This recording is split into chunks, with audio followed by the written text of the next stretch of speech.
Thousands of people protested in Tbilisi on Sunday against the result of Georgia's presidential election. Protesters claim the vote was unfair.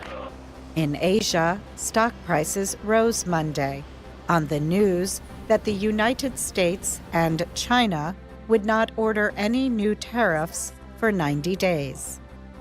Nigerian President Muhammadu Buhari says he is not dead and has not been replaced by a look-alike from Sudan.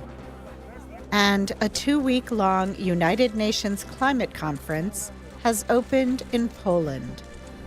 Fiji's prime minister tells delegates time for fighting climate change is running out.